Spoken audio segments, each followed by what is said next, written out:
guys, welcome to the third session of our series. So yeah, so today what we are going to talk about is like the best practices and next steps you want to know about building the React Native application and like doing deployments. So last two sessions you learned about basics of React Native and how to code an application. So today we are going to create a build and discuss on the further actions you can take upon. So yeah, I won't take much time. I will go forward, and also before starting, I want to inform you guys that if you have any questions, please raise it even in the middle of the presentation or at the end of it. So we are we want to make this session more interactive. So we don't have much content here. So we want your input and your questions and your thoughts to make this happen. Yeah. So yeah, first we are going to talk about signing the application and how we are going to deploy that application. So as you can remember, we did a create an application with the list of movies, simple application. So here I'm not going to talk much about iOS because I'm pretty sure most of you guys are working on Android, and there might be a couple of guys. So I'm not going to take much time, but I will just skim on the process. So to sign, so before like let's say now you have an application and you have the code, and so you want to send it to your users. So to do the deployment, before doing the deployment, you want to make sure that your application is signed. So what do you mean by sign in the application? Signing means that so it's a process that makes sure that the code or whatever the application developer builds is not being manipulated. In the meantime, it's been deployed to your end user, and so it's a process of making sure that only the developer or the persons who has access to sign these and deploy the your applications are the only ones can do this process. And so creating some secure channel in between deployment to your end users. So to sign new applications in iOS, so you need an Apple developer account. So I think you need to pay uh, when it comes to Sri Lanka, I think yeah, we consider it as a significant amount. So you need to pay and get an account ready. So once you have the account, you can like using the Xcode, you can archive the code and then sign this with the certifications and provisioning profiles. And if you are using Xcode, it will automatically handle it for you, and you don't need to worry. You just have to log in to Xcode with the developer account, and finally it will create an IPA file, so which you are going to distribute, and you can upload it to your App Store account or the development account, and you can distribute it. So I'm not going to talk much about that, but so since you are working with if you want to work with iOS and if you want to run it on your device, so there's a guide on React Native, so it's just simple. So you'll have a look on that. Yeah, so what you need to do is just to plug your device via the USB, and also as I mentioned, you need to log into Xcode, and if you navigate to the signing section of your settings, so here you can see there's a tick to automatically manage signing, and then if you don't have any teams, so here you can add any of your accounts, the account you created, the developer account you create, and so that's it. Then you can select the device connected and you can run it. So that's simple. And also one thing about these deployments, and so in iOS we have this test flight application. So it's a tool that is used to test any of your iOS applications. So before sending it to App Store, so you can upload it to test flight, and you can select who are the testers, and distribute your application to different testers, and make sure your application works fine before releasing. So that's it about the iOS deployment. So I'll talk about the Android deployment and the signing. So so there are two types of like ways you can create APKs. One is a debug APK, and then another one is the signed APK. So signed APK will be used to distribute to your end users, and debug will be used for any kind of debugging purposes, and so you can share it to different uh, testers or the team members within your team. And so when you talk about the process, so how you can sign your Android application and deploy it. So if you are using Google app signing, managed app signing, so uh, so as a developer you need to have a upload key. So you can generate this upload key using a key tool chain, uh, and so you so once you have the upload key, you can edit into your Gradle files, and in your build Gradle you can edit, and in the settings, and then you can generate an APK. So now your application is signed with your upload key, and then you upload it to Google Play. So once it's uploaded to Google Play, then Google Play manage another key from their side, which is called app signing key, and they will sign the application again and distribute it to users. So this is same as the iOS process.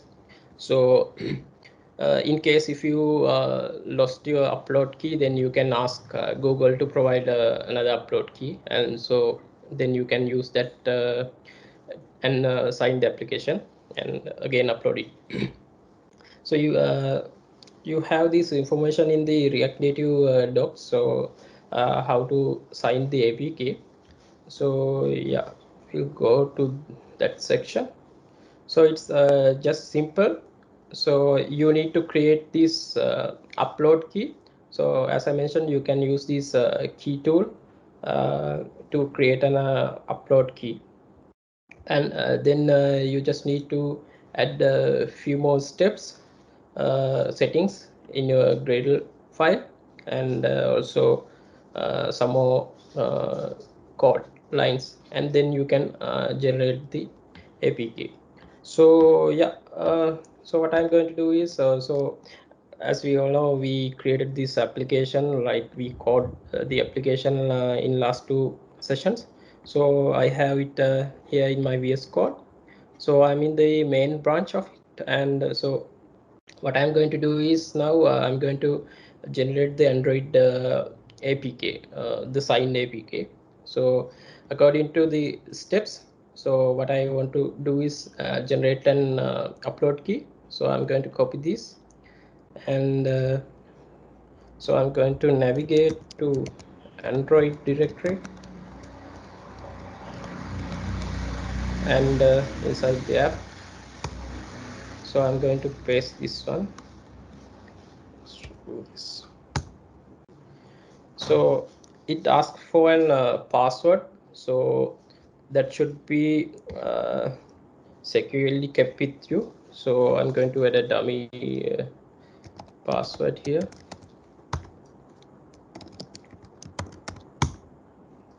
So I'm going to skip this information. It's just information about the developer or the organization who's going to create this.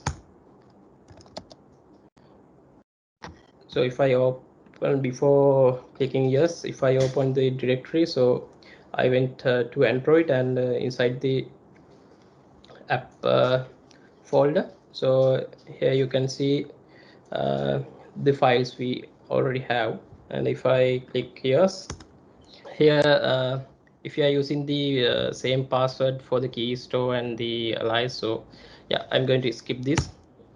So then what happens is it will create an upload key for me. So this is the upload created for me, so as per the documentation. So now I have the upload created. So then what I'm going to do is add these Gradle variables, so into Gradle properties. So I'm going to find that. So I have the Gradle properties here, and I'm going to paste the variables, and I need to enter the password I added when I'm creating the upload key. So I'm going to edit it here and save it. Okay, now I have the variables set up. So the next part is to add the signing configurations in the Gradle file. So we can just copy paste this one. So I'm going to copy this section, so it will be easy. So I'm going to find the Gradle file. So build Gradle. So it's inside the app directory. So I'm going to find signing configs. Yeah. So I'm going to paste what I copied from there. And also then again, I need to add this slide.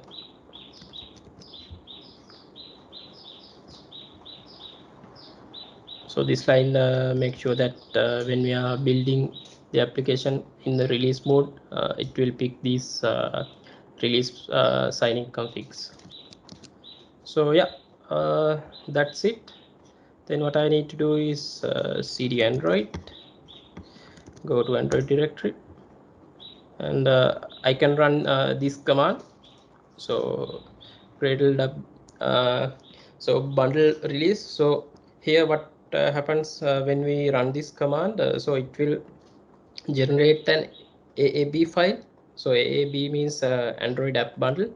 So which is like it will generate and bundle all of the resources in the project, and it won't create an APK, but it will bundle all the resources. And so that's the latest mechanism of bundling the Android applications and distributing it. But since we need the APK, I'm going to just change this code a little bit. So I'm going to run assemble release. So this will generate an APK for me. So it might take some time. So we need only few things to be done in the Android project just to create an sign-in build. So that's really easy. Okay, so when talking about the deployments, so I have listed here alpha and beta lanes. So I will show you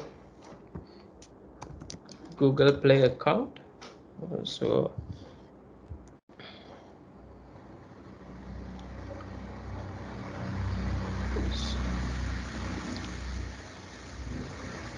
so this is the Google Play console, and I have a dummy application which is deployed. So if I go inside the application, so uh, before releasing it to production, so you can do testing. So that means you can upload your build and send it for testers and get it tested. So you have different channels here. So one is open testing. So if you like in the open testing, what happens is anyone in the Play Store can join in the like beta testing and test your application. And also the closed testing means you can select a list of users who would like and ask them to test. and also internal testing means you can share it within your organization. Yeah, so then going to DevOps sections of React Native application. So now we know how to code and how to sign our applications. So since we did it manually, and the next process we want to make sure is that we want to automate those things. So we want to like automatically build applications when we do any code changes. So here are a few tools that are available, and like which I have worked with and seems promising and giving good results. So Bitrise is one of the tools that we can use for React Native, like building React Native applications. And also we have this App Center. App Center is one of the cool tools we have for React Native, and even for other applications as well. So we can use this App Center, and App Center includes a lot of features if you incorporate it with your React Native project. So they have this builds section, so you can automatically build uh, Android and iOS projects. And also, if you are familiar with GitHub Actions, so you can use GitHub Actions and build your Android and iOS applications as well, and also Azure DevOps. So here, since I mentioned App Center builds, so I'm going to just show you how it looks like about the App Center, and how it looks.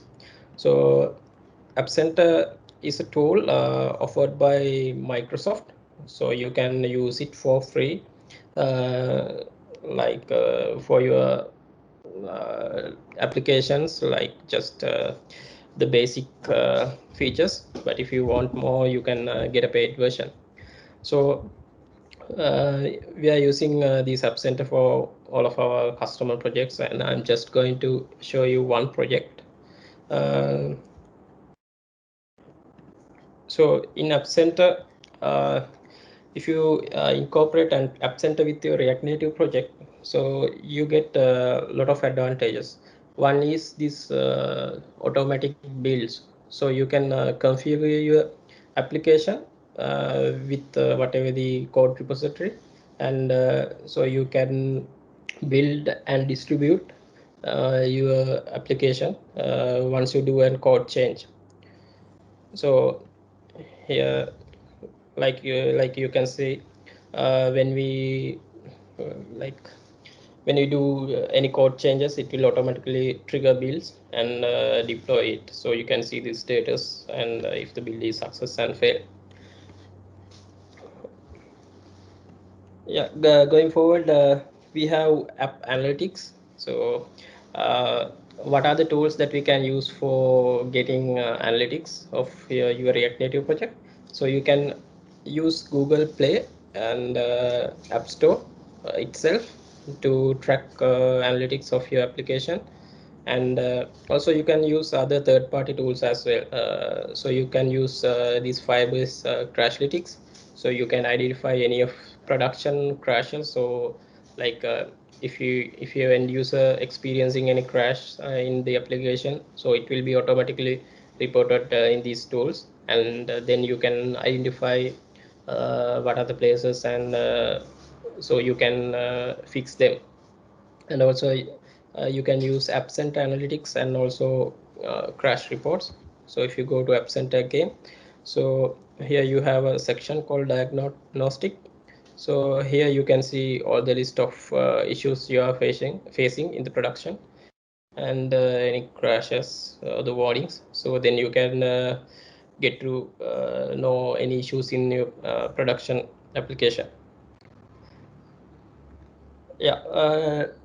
So then coming into these hot fixes and patches.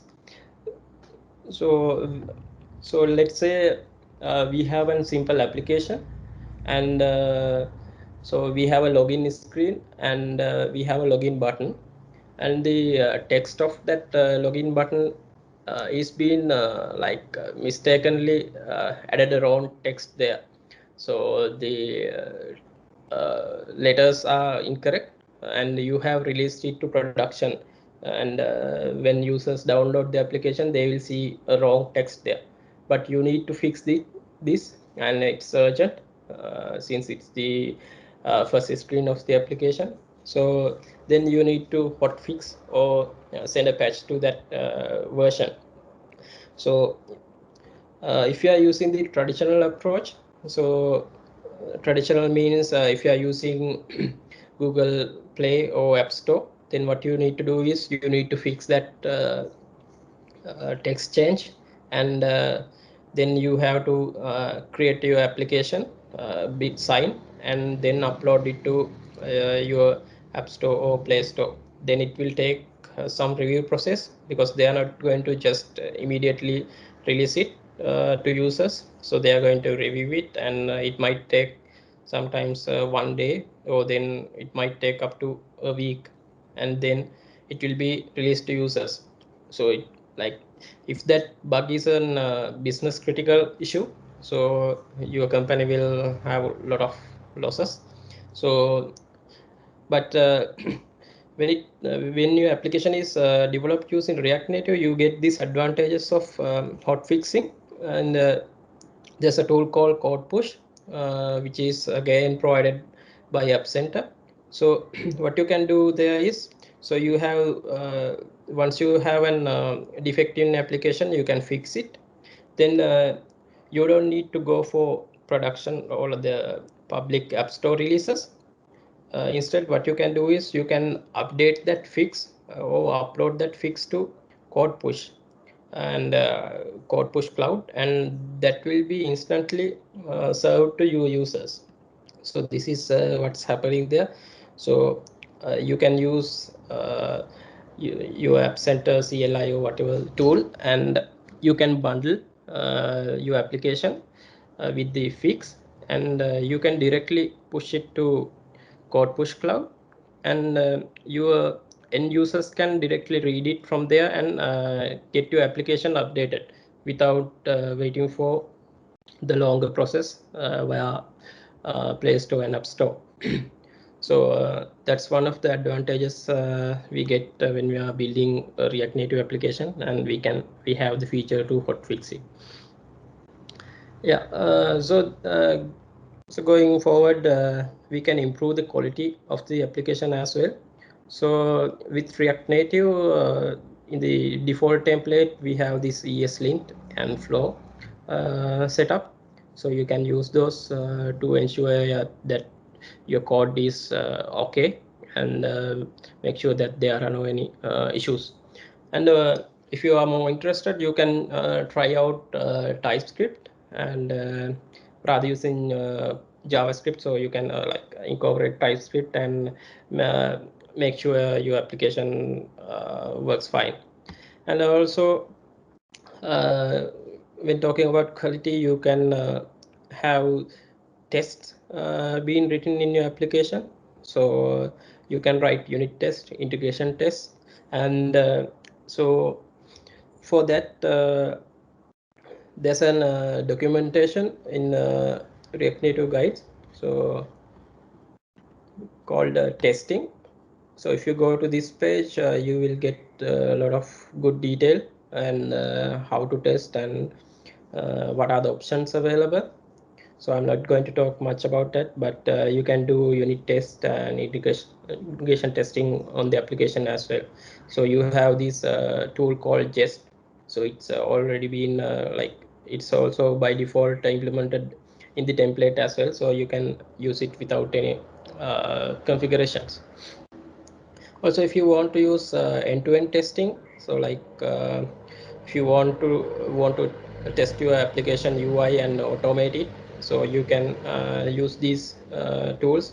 You have the option to use Appium, which is coming with WebDrive IO support, and also you have this cool library called Detox, which can be integrated with your development process, so developer can write code himself as well. Yeah. So that's it. I'm going to talk. I think we have Suhail here. Suhail, you can take the screen. Yeah. Hi guys. So I'll be running through like some points related to how to uh, organize your project files within like the files within your project, and what are the best practices and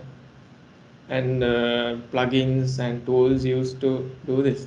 And for this purpose, I'm sharing a client project actually for an example to just demonstrate on how we have broken down our folders and how we do imports and exports, and what are the auto generated files and folders, and what are the files and folders which were created manually. So let's go dive into the code base. So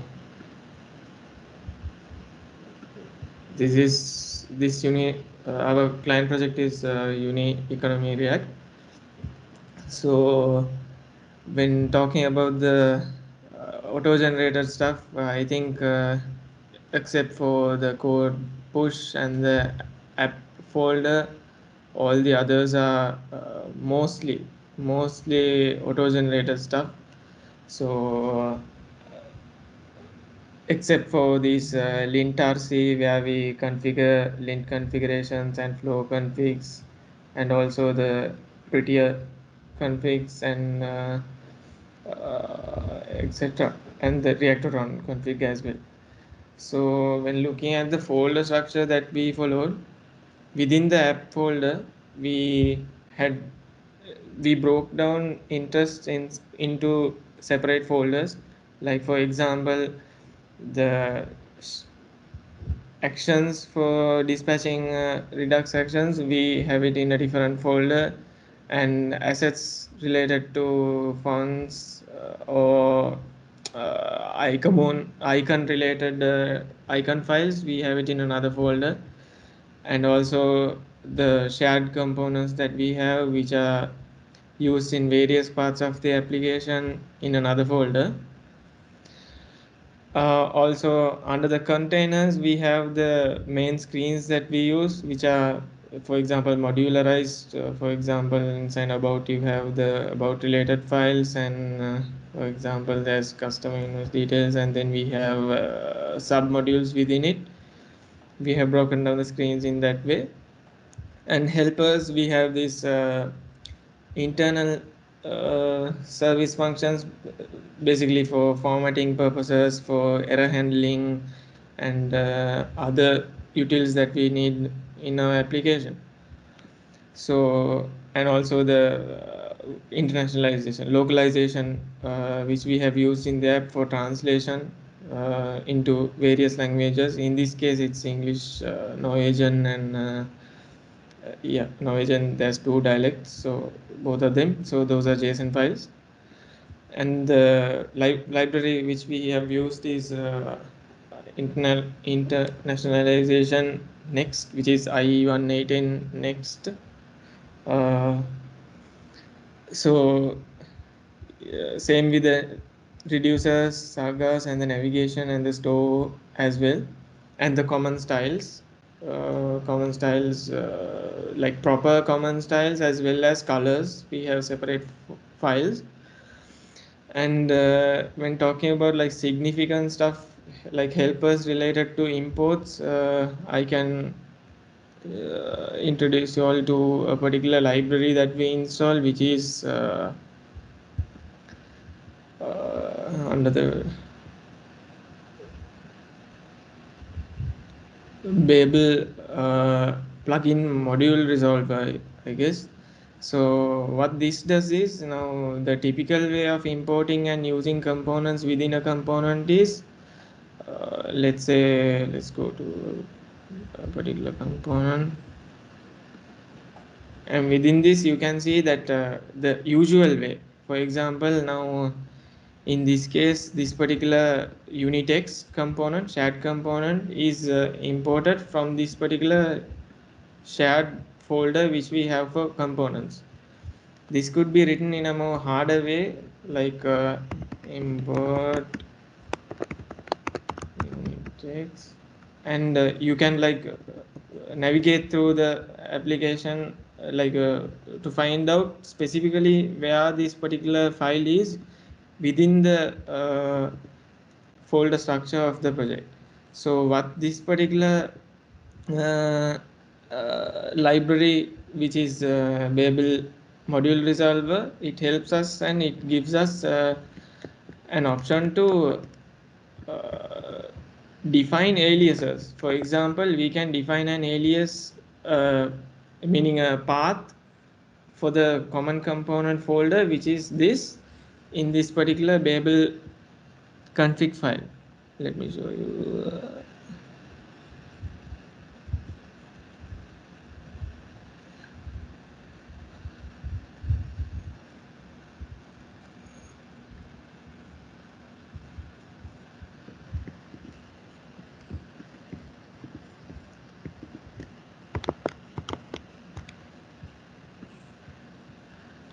So just like this, we have defined some aliases for the common folders, which are like actions and components and constants, etc. So these aliases you can use in any component within the folder structure like this to import whatever module, whatever file we want, whatever component we want into this particular module. uh, that's pretty much it when talking about the folder structure and the conventions that we had within it. Going moving on to the next slide, which is I think yeah, the debugging, how to debug a React Native project. So the most common way of how we do it is we just for example, let me dive into the code and just show you an example. We just say we just put in a console log with a string and then the particular variable that we need to log, and then we go right into the Chrome,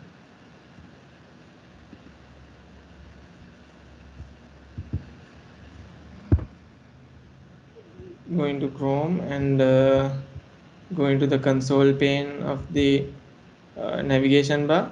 After switching on the debug option, which you can find when you press on command D on an iOS device, and it's command M on an Android device, and then you have to start debugging. In this case I have already started it, and then once we do a refresh and go to the console, you can see that whatever we logged, that's logging, but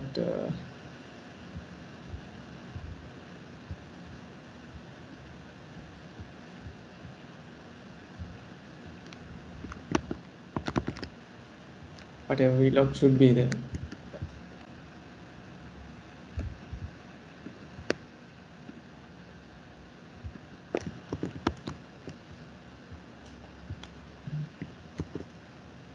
So guys, you can see this is like the most simplest way of debugging, just having a log.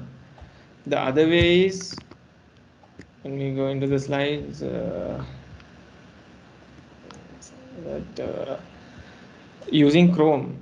So within Chrome, now say for example in this same view, we can go into the sources, and once we've switched on debugging on the application, we can go to this, the bundle, these the bundled files, the JS files which are bundled, and we can go into the specific folder that we want. In this case I'm going into the app.js, and right where we put in that console log, we can just add in a breakpoint.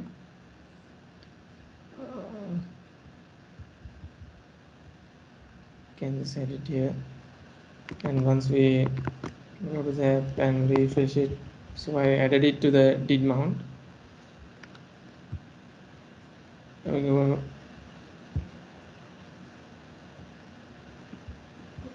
There might be issues when we use a combination of debuggers, because I was trying out the VS Code debugging as well initially.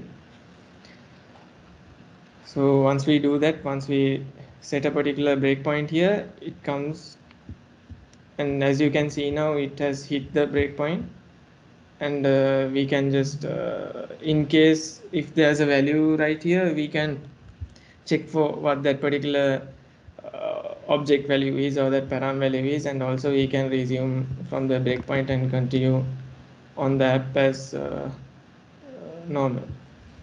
So the other way of debugging is the VS Code debugging. That's actually I should have come in the sequence, but it was easy to add a console log and test out the Chrome debugging concept. So in order to use the VS Code debugging, we have to uh, stop the other debuggers. For example, the Chrome debugging should be stopped.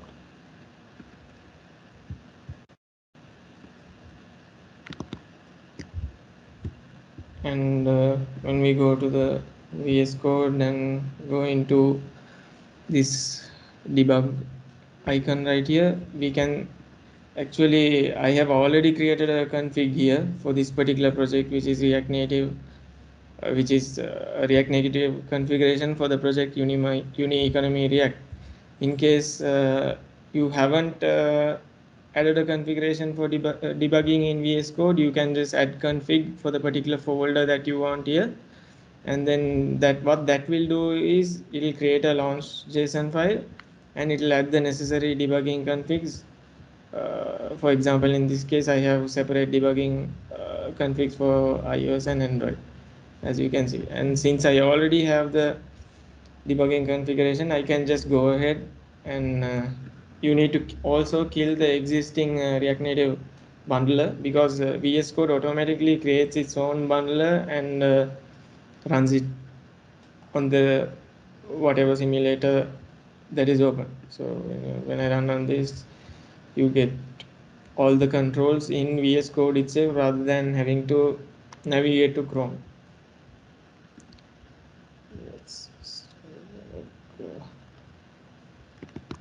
So in order to, while that's running, in order to configure this particular to the VS Code IDE, you need to have some plugins, which is React Native tools. Yeah, React Native tools, which is used for VS Code debugging. And until the project runs, actually, I can just talk about some other plugins which can be used, which is like helpers for this for React Native. So some of them these React Native snippets, which is like in order to auto generate structural class codes and component codes, like for example um, you can just type in a code like rn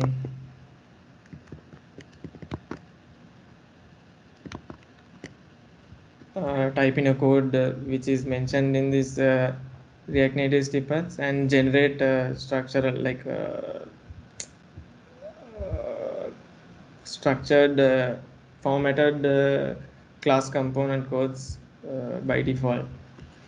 So I think let's get back to so as you can see, it ran the application. Now just to test out the feature in the sense the debugging method, you can just add in the breakpoints in VS Code, and then you have to have debugging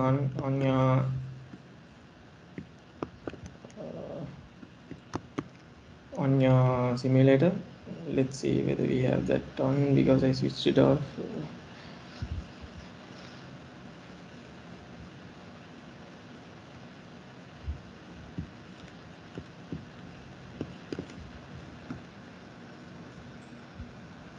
Yeah, as you can see, it was on, and then once the component mounted, we have, and this particular piece of code executed, we have the particular breakpoint uh,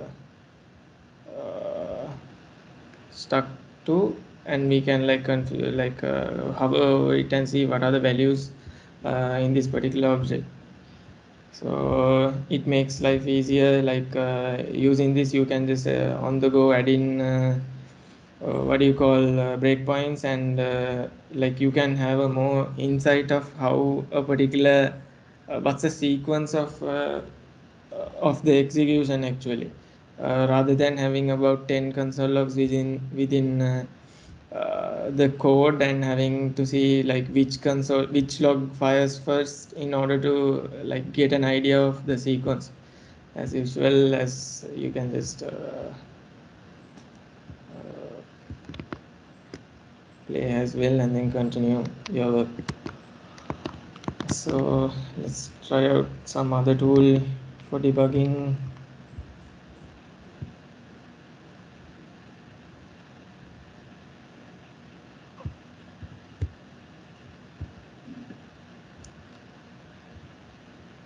So the so React-Tron Flipper and React Native Debugger are actually not they are used for debugging. Like you can log and you can see what sort of result we have got for a particular API and what sort of request we did, and what sort of action you dispatched and what were the payloads and whatnot.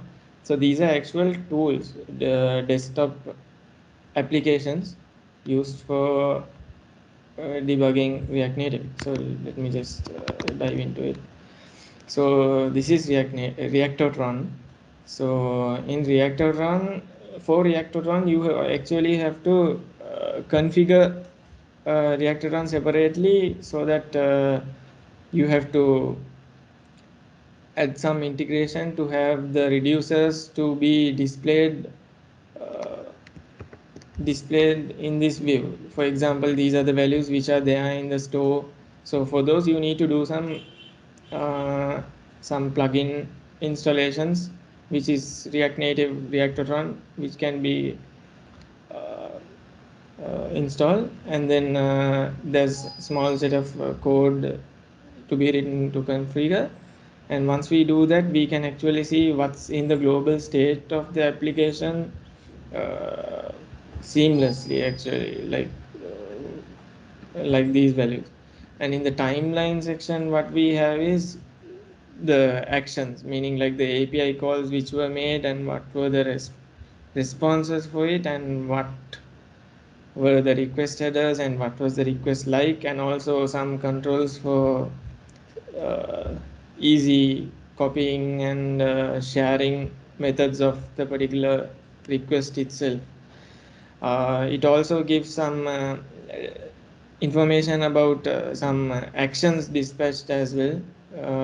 I think the web React Web you can seamlessly see this on Chrome itself, but for React Native, this was one of the earliest tools for this. Like you can see what sort of data it was dispatched with this particular set company list action, for example.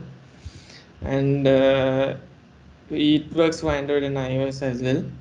It can be configured to even see like the local storage values of the particular application as well.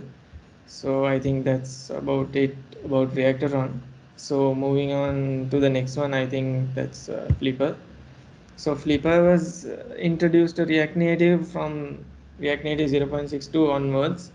Like for the guys who are updating all projects to newer versions, meaning 0.62 onwards, you have to custom install this particular Flipper plugin natively for both Android and iOS. So this is also pretty much similar and powerful. And for newer React Native versions, you don't have to install any extra plugins. You can just download the desktop application, which can be downloaded for free, and then you basically can do a lot of things. The just related, you can see what's in the local storage, like shared preferences, what are the values there, and also network related stuff, for example, simple API calls. So, API calls and what the responses are for those API calls. You can have a detailed look of it. You can filter as well. Yeah, so example this one. Yeah, that's about Flipper. It's pretty. Uh, it's a native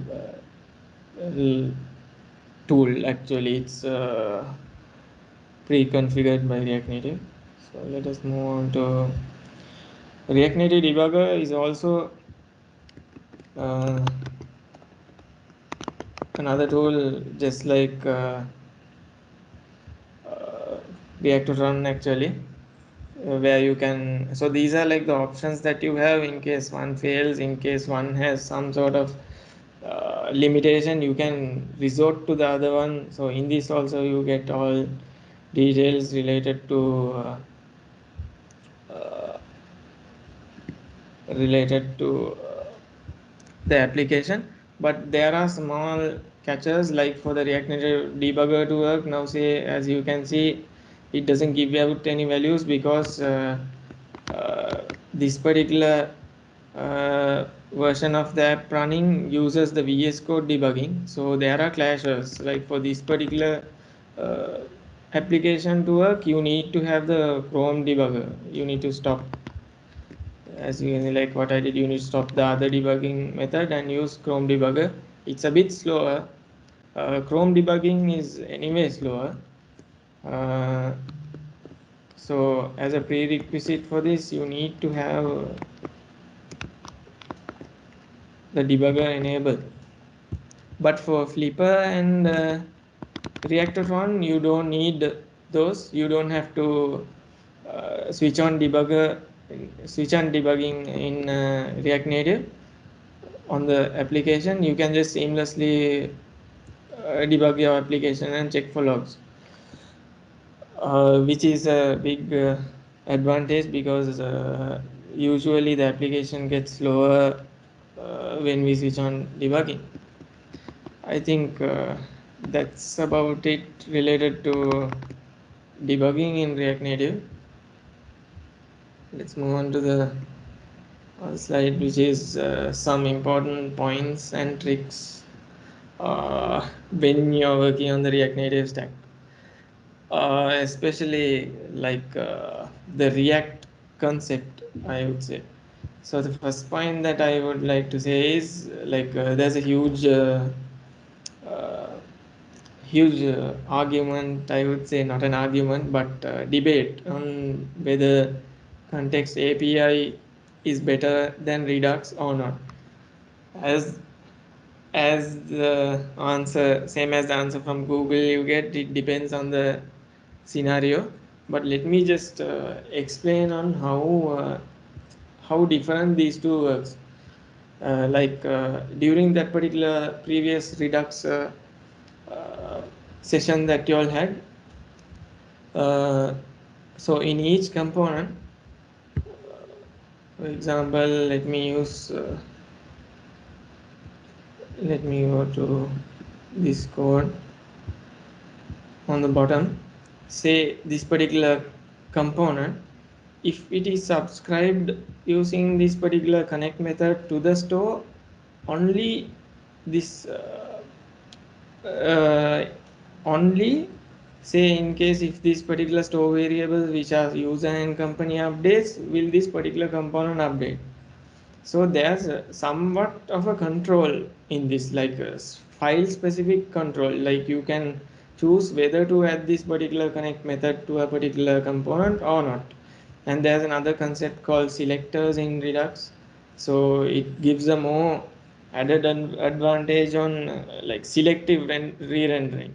So in React Native, like the deal when it comes to performance, like performance good performance related practices, it's to minimize the times of rendering of a component to the least, like unnecessary rendering we need to avoid.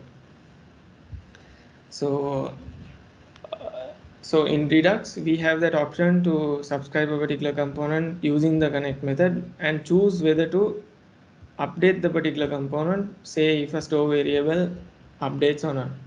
So in context, the other hand, uh, it's like a higher order component concept where uh, we wrap a particular module in the sense with a context, and then without any control, say if the context is just like Redux, say global state management, and whatever variable that you have in that particular context, if it updates, the set whole set of components which come under that context will update without any control. You have no control at all, which will result in some performance glitches because some of the components actually do not need to be updated, meaning to be re-rendered. For example, context would apply now. Say if there's a in every application the user object or the session object should be accessible throughout the application, and if the particular user object updates, then it is fair to say that the whole application should re-render, meaning update. In that particular case, context applies really well, so that it has to I mean the code compared to Redux is really less, and then you can get it up really quick, and then wrap the whole application with a particular context and re-render the whole application to uh, so that the update is reflected on all components within. So yeah, you can have multiple contexts within an application, but still there's that uh, limitation where you can't grant limited access, like meaning you have no control as to whether a particular component should update or not. So I think that comes under the performance. I talked about performance and unnecessary rendering under that also. Just to dig, dig deep onto that, let me just share some code. And in this code, I'm not going to run anything. So I have written a class component, and I have sample state variables here. And in order to update this particular sample, say for example, it's a Boolean value here. I'm printing out that Boolean value in a text here. It's been used within render. So this mistake usually happens for people who are new to React or React Native. What happens is, so now the rule in React is that whenever you want to update a state variable or a global state variable, in this case I'll be talking about the component state variable, you need to use this dot set state method provided by React. So here I'll also be touching over the other 2 points, which are mutable and mutable objects in React. So this particular sample variable, state variable, it cannot be directly mutated. For example, this particular sample array, in this particular commented code, I have the wrong code commented, like these are the not to do's and these are how it should be done. So I think we'll be sharing the code base with you all, and you all can have a look at it. So in this particular commented code, what happens is this particular this dot state dot sample array is directly mutated, and using the push, there's this method called push for arrays. You can it has been added with a new value called something, and that is direct mutation. We are updating the same reference of the state variable directly, and that might result on not updating the render. Say for example, you are printing out sample array related objects in the render, and then now since you directly mutated it, it won't trigger a re-render and it won't reflect the change on the app. So that's one thing. So this is a bad practice. It's like there's a term for it, like anyway, it's against the rules of React. So the way that you need to do it is like you need to get a new reference of this particular array variable by spreading it.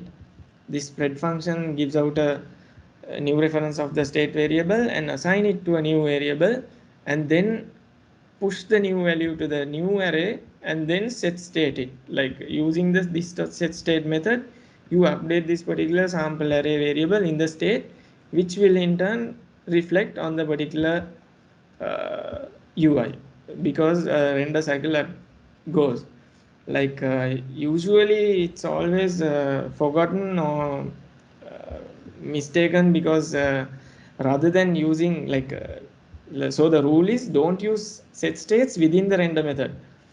Usually a lot of people, they mistakenly have it because they use some other helper function like get something, and they have the set state within it, and then they forget that this set state actually happens within the render, and that's how that particular mistake happens. So that's just an update on immutable variables and how you actually should mutate it. Uh, so so as Chanaka talked about, lint is actually some best practices. Like for example, I shared the ESLint RC file where you specify some set of rules. Like for example, how big is the tab? Like is it two spaces, the max length of a particular line in a code, and how it should, how the readability of the code actually. And also you can configure some lint related plugins to catch React problems as well. Like for example, the issue that I was talking about in this case, like having this dot state, like setting state, this dot set state within the render method, like these and all are pointed out by the IDE, so that the developer actually knows beforehand. And also when talking about, I think he talked about TS as well. So just to reiterate on that, for example, in this case, the new React Native template supports TS, and in that you can actually define as to what sort of props this particular component accepts. For example, the props, I have defined that it accepts a user array which is of type array of type string, and that is in turn fed to the particular component. Just like that, the state variables as well, like the sample and sample array I have defined here. So what this will do is like throw out errors in compile time. Like actually while coding, it will auto suggest stuff as well. Yeah, sample array auto suggest, as well as compile time error messages are shown as soon as possible, rather than conventional JS where we have to find out errors in runtime. So options about when talking about like local storage options, for example, like uh, in order to store some stuff when the app is offline, there are some options like React Native async storage and Redux persist. React Native async storage and Redux persist is based on saving key value pairs actually. Like you, for example, you can have a key call session and stringify a particular object, keep a string with a key in the store, and so that when you open the app again, you can get in those values. Another option is realm is actually NoSQL. Yeah, and watermelon DB is also another option. I just wanted to touch on some uh, package updates, meaning like related to the log files which are present in the code. For example, now say when a particular package is installed in React Native, uh, it comes under the dependencies. For example, let's this is library. For example, this library. Uh, say for example React Native camera. So now say these follow semantic versioning. You can, I'll share the link for that. So these are like the major updates and minor. When there's a major update, this value increments. When a minor thing updates, this one, and if it's like bug fixes and patches, this thing updates.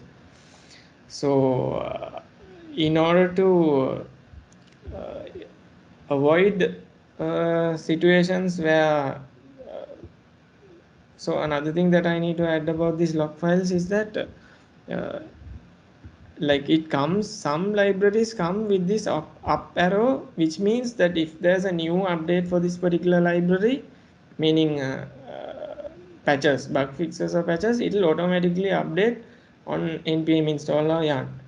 So in order to lock these particular files so that we can avoid situations where it works for one person and doesn't work for another, there's a file called package lock. So it maintains the particular version used throughout the project, meaning every you it should be git aware and it should be maintained throughout the developers, so that we maintain one version of a particular package and avoid situations where it doesn't work for one person. One way of how to lock a file completely is to remove the up arrow at all. Then it won't take in any updates at all, big, small, or bug fixes or not. It won't take anything. So that's just something most developers face bugs which are due to some sort of update in a package. And since this is an open source technology, we get a lot of people contributing and a lot of updates, so it's better to know that. And there's another cool library library in the sense, yeah, an app called Icamoon, where you can maintain svg icon sets for our application. So the advantage of having this, instead of having images, having svg icon set, is that the bundle size of the apk will reduce a lot. And also it's very lightweight and there's control over to modify the sizes and the colors, etc., and high quality. And also for you guys, since y'all are new, like it's always be on the lookout for any updates in the doc. And say for example today it's quick, the docker updates really quickly. Today you might have seen something and tomorrow there can be another prop added for a particular new component. So it's always good to double check and verify which version provides which props and whatnot. I think I rushed the last bit because you're running out of time. I think that's it from our end. Thanks.